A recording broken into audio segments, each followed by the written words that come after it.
Okay, pretty much I have not even been in any of these videos because I'm always in a crowded place and I feel really awkward talking into a camera when there's a ton of people around me. But I'm pretty much alone here in Villefranche-sur-Mer. Hey everyone, welcome back to my channel. Today is the final installment of my travel vlogs. This is the top 10 things that I did in the south of France. So, number 1, visit the Marc Chagall Museum in Nice. This was a really great museum for being an artist-specific museum.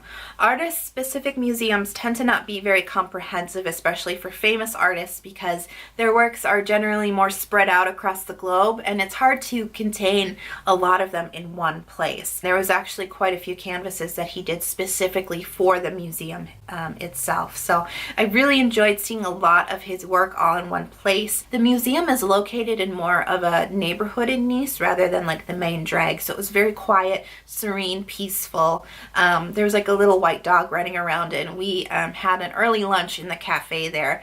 So that was kind of my first introduction into Nice, was just sitting out in this outdoor little cafe having an early lunch, sitting in the sun. It was warm, it wasn't raining, it was really, really nice. My number 2 top moment was the Matisse Museum. Now, if you are going to see Chagall and Matisse museums in Nice, I would do both of those on the same day because they're kind of in that same area. Artist-specific museums can be kind of hit or miss. This one wasn't a total miss, but it wasn't a total hit either. The really interesting thing about Matisse is, you know, he was a painter for a really long time, but I don't know if it was arthritis or what, that he was unable to hold a brush to paint anymore. So instead of just giving everything up, he decided instead to do these really colorful paper cutouts. And so he continued to create, even though, you know, there was a roadblock and a lot of people would have just given up at this point.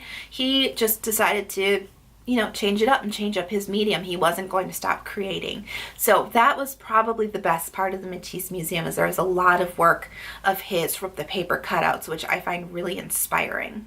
So, number 3, the ocean. The ocean is everywhere in the south of France, and it is absolutely stunning. There is no end to the ocean if you're going to stay on the coast. There's so much to do. So even if you go on season, you know, hit up the beach, go swimming, hang out by the ocean. If you're off season, you can still enjoy it too. You still get views from a lot of cafes, museums. A lot of places have the view, and just enjoy it, take it in, because it's really magical.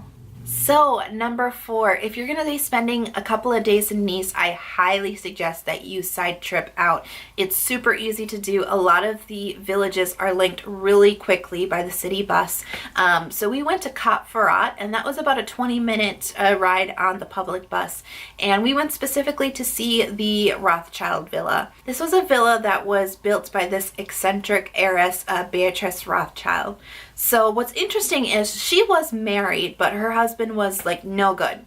So she separated herself from him. But what was interesting is she was independently wealthy of her husband. So she took all her money and she said, "Bye, husband." She built the house of her dreams in the south of France, and this was like in the early 1900s. She built this villa. It is a Pepto-Bismol pink villa, and it is totally decorated. The inside is totally decorated to her taste. She even had a miniature couch for her dogs, quite a few pieces of furniture in her home that were purported to be owned previously by Marie Antoinette. So there was even this fireplace screen that had Marie Antoinette's initials on it. To just see the way that people were living in this glamorous time of the French Riviera back at the early 1900s was just really cool.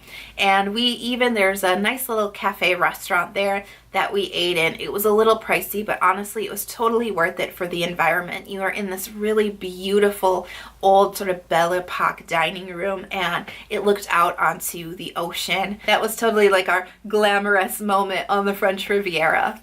Number 5, if you are going to go to the Villa Rothschild, I highly recommend that you visit the gardens. These gardens are probably only second to Versailles. These gardens are super expansive. So there's the main garden, which the house looks over, and when you're standing from the second floor balcony out into the gardens, you can tell that she had designed it specifically to look like a ship. You feel like you're on a ship. And the main gardens are very Versailles inspired, with the trimmed hedges and the fountains and kind of like the dome of love up at the top. But then she has 6 other side gardens that were inspired by all of her world travels. So she has a Spanish garden, she has a stone garden, she has a Japanese garden, she has a rose garden, she has a exotic garden, she has a Provence garden. Oh my gosh. So all of these gardens are decorated to the tastes of the theme, and they all include these plants from these areas. The exotic garden was actually full of succulents and cacti. It was succulent heaven. I really like succulents. I know a lot of people do, so that was really fun to go through there. The Japanese garden was really neat too. You think you're in Japan, but you're in Nice. I could have spent all day there. We spent a lot of time there actually, but it was really cool, and it was a sight unto itself, in my opinion. Number 6, when you're in Nice, you have to see Place de Messina. This is the main square of the town. Very vast open square. And then there's these pillars that have these human men sort of kneeling, these globes. And at night they actually light up, and they represent all the different continents of the world. This leads off into a lot of the big shopping, if that's what you're into. A lot of the big shops are going to be here on Place de Messina. And then it also leads into Nice, the old city, and then also into the Promenade des Anglais. Number 7, here's another side trip for you, Villefranche-sur-Mer.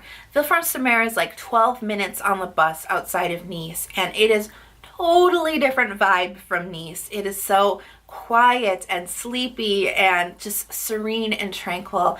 This town, when we got there, it felt like we were in Italy. The vibe was so different, and it's this really beautiful little harbor town. It is a beautiful April day. A little chilly, but the water's really calm.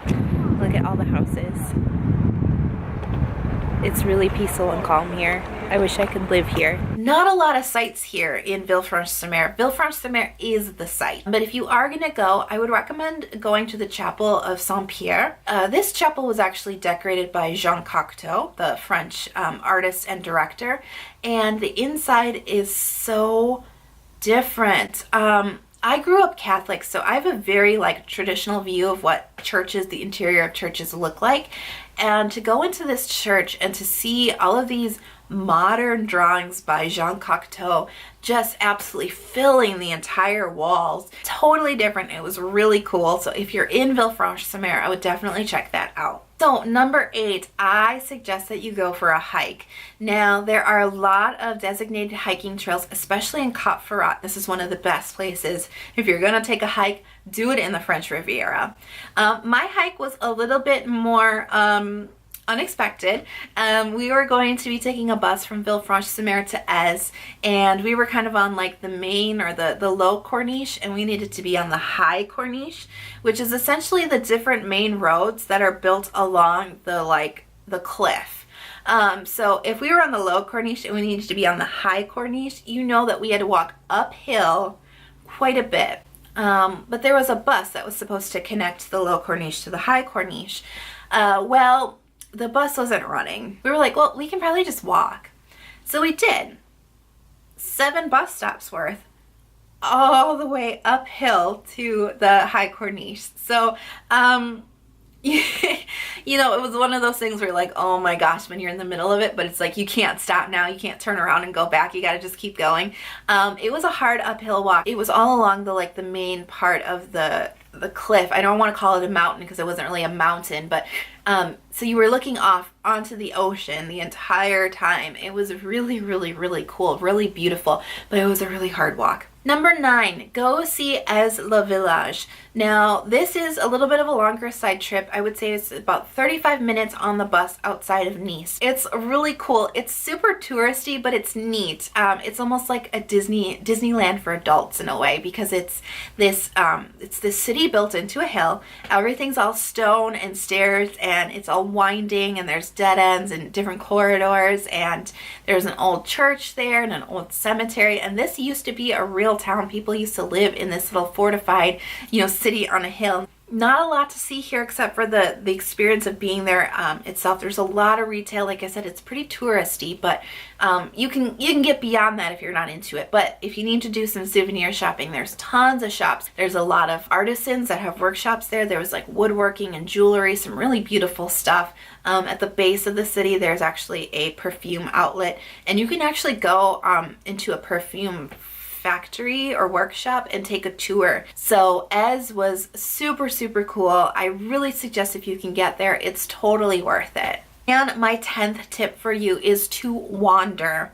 Wander around, kind of, don't throw your itinerary out the door, but like, don't be so rigid about getting from point A to point B. If there's something interesting in the middle, go explore it. Some of my best memories from this time on my trip was definitely wandering through the back streets of Villefranche-sur-Mer, feeling like I was in an old Italian village, wandering the streets of Nice, all the little like narrow corridors, all the color, all the shops, all the people, all the smells, all the scents, and then walking out from all the narrow little corridors of Nice into the expanse of the ocean. It's those little things like that that really stick in your mind and really define your trip in a way, because it's these visual memories. And you don't always get that when you don't allow yourself to wander, when you don't allow yourself to explore. I definitely felt like when I was in Nice and in the French Riviera, I really started to sort of slow down. We would have like 2-hour-long lunches, and we would just sort of enjoy the time, enjoy the experience of having like this longer leisurely lunch, and just slowing down a little bit, taking it all in. That was definitely one of my biggest memories of the trip, was just the wandering, the experience, the exploring, just slowing down a little bit and taking it all in. That was the best part of Nice, in my opinion. So those were the top 10 things that I did with my time in Nice and the south of France. I hope you guys really enjoyed that video. Show it some love with a big thumbs up, and tell me in the comments below what's your favorite memory from one of the trips you've taken. And if you're not already subscribed, please subscribe to my channel, and I will see you guys in the next video. But I thought I'd say hi. Hello, internet. I'm in France. Okay. Alright, I feel kind of silly talking to a camera when I'm not in my room. Alright, bye, internet.